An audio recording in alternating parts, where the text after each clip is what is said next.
میں قبرستان میں دعا مانگ رہا تھا کہ اچانک مجھے کسی کے رونے کی آواز آنے لگی۔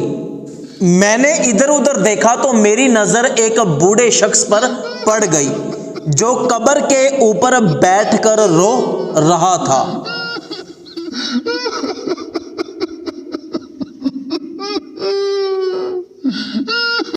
میں فوراً دعا ختم کر کے اس رونے والے بوڑھے شخص کی طرف چل پڑا۔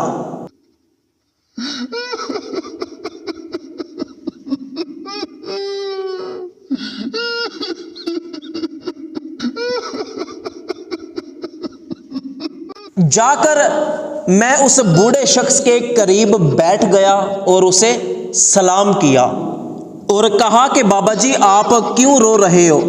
چپ ہو جائیں، آخر قبر کے اوپر بیٹھ کر اتنا رونے کی وجہ کیا ہے؟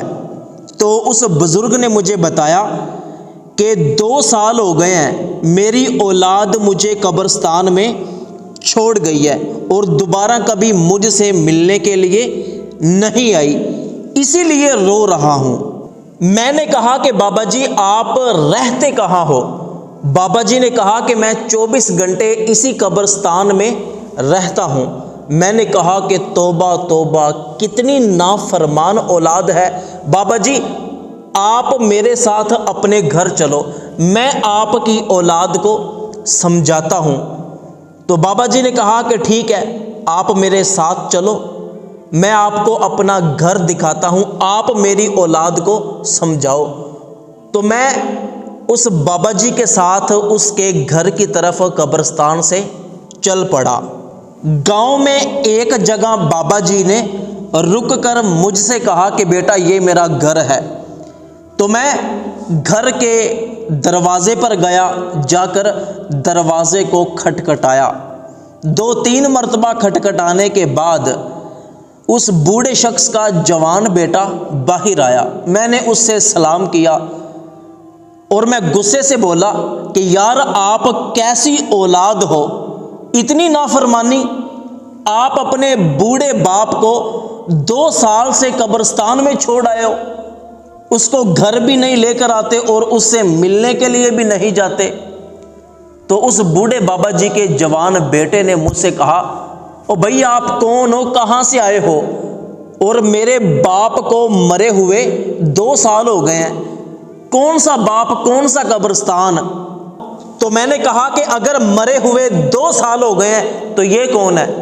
میں نے جب بازو پکڑ کے اس کو باہر دکھایا تو باہر کوئی بوڑھا آدمی موجود نہیں تھا۔ میں حیران رہ گیا کہ وہ بابا کہاں گیا۔ میں نے دوڑ کر تھوڑا آگے دیکھا کہ شاید اس طرف آگے ہو، لیکن دور دور تک بوڑھے بابا جی کا کوئی نام و نشان نہیں تھا۔ میں نے اس سے کہا کہ بھائی ابھی تو وہ بوڑھا شخص میرے پاس موجود تھا، اسی نے آپ کا گھر مجھے دکھایا ہے کہ یہ میرے بیٹوں کا گھر ہے۔ خیر میں نے اسے سارا واقعہ سنایا، پھر پوچھا کہ اگر تمہارے باپ کو مرے ہوئے 2 سال ہو گئے ہیں تو کیا تم لوگ قبرستان میں جاتے ہو، اپنے باپ کی قبر پر جا کے دعا مانگتے ہو؟ تو اس کے جوان بیٹے نے نہیں میں سر ہلایا کہ نہیں، کاروبار میں اتنے مصروف ہیں کہ ٹائم ہی نہیں کبھی ملا کہ ہم قبرستان میں جائیں۔ تو میں نے کہا کہ یہ تمہارے باپ کا تمہارے لیے پیغام تھا، یہ اس کی یقیناً روح تھی، وہ چاہتا ہے کہ آپ قبرستان میں جاؤ اور اس کے لیے دعا مانگا کرو۔ تو دوستو بہت سے لوگ ایسے ہیں کہ جو اپنے والدین کو دفن کر کے بھول جاتے ہیں۔ اللہ پاک سے دعا ہے کہ اللہ پاک تمام اولادوں کو اپنے مرحوم والدین کی قبروں کی زیارت کرنے اور ان کے لیے ایصال ثواب کرنے کی توفیق عطا فرمائے۔